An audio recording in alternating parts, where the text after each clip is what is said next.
Shalom a todos. Gostaria mais uma vez de todos que vêm assistindo meus vídeos. Hoje nós vamos, fazer um vídeo sobre uma mentira desse cidadão, que vem postando vários vídeos aí. Ele é conhecido, se eu não me engano, como Tzodok.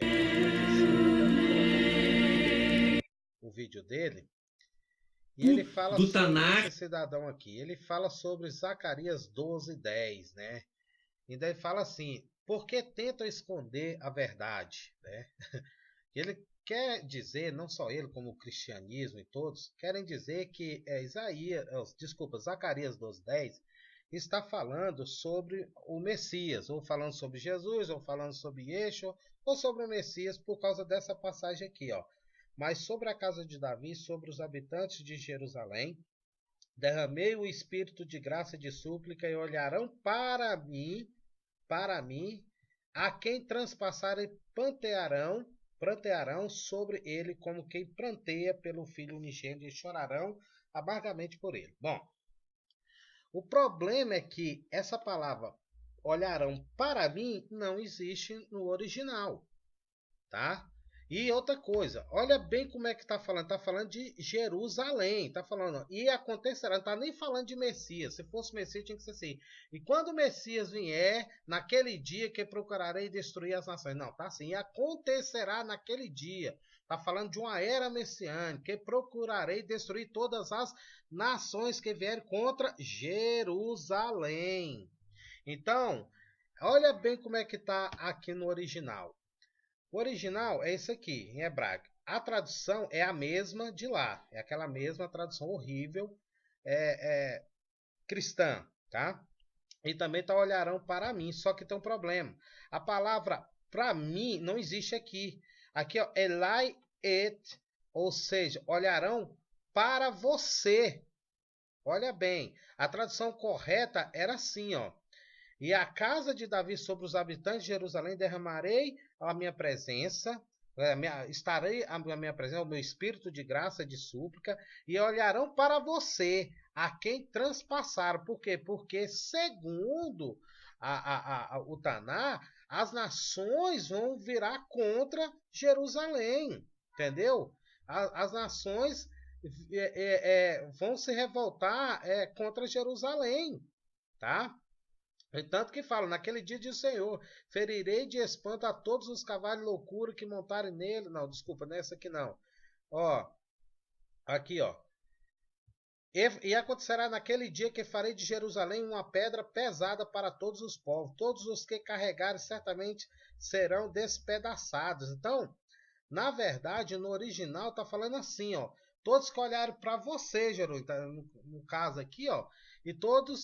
E o espírito de graça e súplica, e olharão para você, no caso, Jerusalém, a quem transpassaram, e prantearão como quem pranteia por um unigênito, e chorarão amargamente por ela, entendeu? Como se chora amargamente pelo primogênito. Então aqui não está falando de Messias algum, aqui está falando de Jerusalém, que na era messiânica, como para todos que veem jornal, política, sabe que hoje Jerusalém é motivo de guerras, o mundo inteiro, inclusive pouco tempo agora, as Nações Unidas, a ONU votou contra Israel, dizendo que Israel não tem parte em Jerusalém, dizendo que não tem nenhuma ligação histórica com Jerusalém.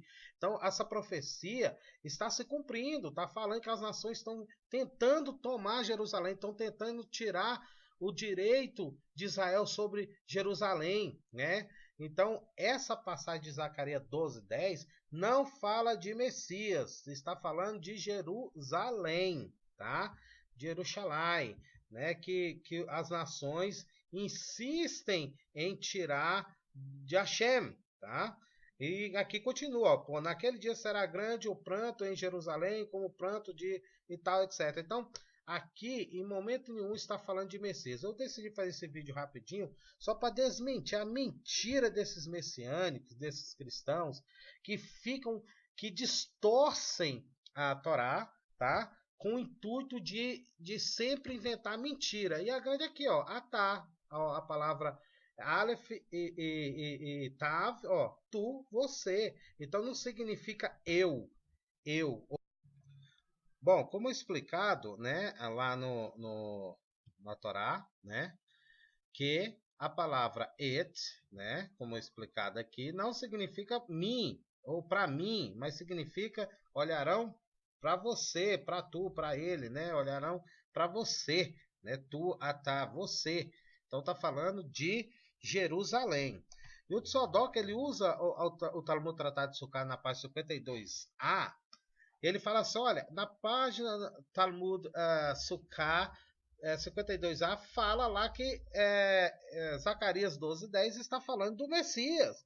Então ele quer de todas as formas tentar provar que a literatura judaica aceita Yeshua. Na verdade, o Talmud esculhamba Yeshua, fala mal, fala que Yeshua na verdade era um idólatra. Mas vamos lá, vamos esquecer. O Talmud Tratado de Sukkah 52a está falando da morte, está falando sobre o final dos tempos, tá? E está falando sobre naquele dia em Zacarias, debatendo o trecho de Zacarias, falando do final dos tempos, das mortes que ocorrerão. Aí eles começam a dizer de elogio de morte. Aí o Talmud fala, a propósito do elogio no final dos dias, a Gamará pergunta, para qual é a natureza desse elogio? A Gamará responde, Rabino Dossa e os rabinos discordam sobre este assunto. Um disse que esse elogio é para o Messias Ben Yosef, que foi morto na guerra de Gog, da terra de Magog, antes da redenção final com a vinda do Messias Ben Davi. E um disse que este elogio é para a inclinação do mal que foi matado. Bom, vamos parar um pouquinho aqui de explicar. A palavra Messias, os rabinos estão falando do Messias Ben Yosef e Messias Ben Davi. Gente, mas não está falando, né, de Salvador, filho de Davi, Salvador não, gente. A palavra Messias em hebraico, ela significa ungido também. Tanto é que um rei, para ele ser rei, ele tinha que ser ungido. O sacerdote, para ser sacerdote no templo, ele também tinha que ser ungido. Então está falando aqui de um rei filho de José, que será morto, ele vai ir para a guerra, ele vai morrer na guerra de Gog Magog, e depois dessa guerra que vai vir o rei filho de Davi, ou seja, ungido filho de Davi, era uma forma. O nosso povo sempre teve a mania de chamar o rei de ungido, ou seja, de Machia, né? E a prova, gente, eu vou provar para vocês, porque esse Tzodok gosta muito de mentir, é aqui, ó. Vai lá, pega vocês 1 Samuel, tá? 1 Samuel, ó, 24:4, e presta atenção, ó. Então os homens de Davi lhe disseram, eis aqui o dia na qual o Senhor te diz, eis que te dou teu inimigo nas tuas mãos e far-lhe-ás como te parecer, bem aos teus olhos. E levantou-se Davi mansamente e cortou a orla do manto de Saul, Shaul, tá? E continua. E sucedeu, porém, que depois o coração doeu a Davi por ter cortado a orla do manto de Saul. Aí ele fala, e disse aos seus homens, o Senhor, ó, que vai Omer lá na Shaiv, aí ó, o Senhor me guarde de que eu faça tal coisa ao meu Senhor, ao ungido do Senhor, Limashia, estendendo a minha mão contra ele, pois é ungido, ó, Machia do Senhor. Tá vendo? Então aqui a palavra Machia significa o quê? Ungido. Ungido, tá vendo? Tá significando duas vezes. Machia significa ungido, ou seja, o rei. Quando o Davi doeu, falou assim, jamais eu colocarei a mão no ungido do Senhor, falando, na mão daquele homem que Deus escolheu. Então, tanto Dossa, o da Rabino Dossa, como os outros rabinos, estão falando de um rei filho de Yosef, e um rei filho de Davi, que será aquela, né, que Deus levantará o seu ungido, o filho de Davi, ou seja, levantará o rei, a descendência de Davi. Por quê? Porque Deus prometeu, bendito seja ele, prometeu que o rei de Israel será sempre a descendência de Davi. Não tem nada falando de Yeshua, não tem nada falando de Jesus aqui, tá? E para completar mais uma vez a palavra et, o ata, não significa para mim, mas significa você. Então, O certo assim, olhar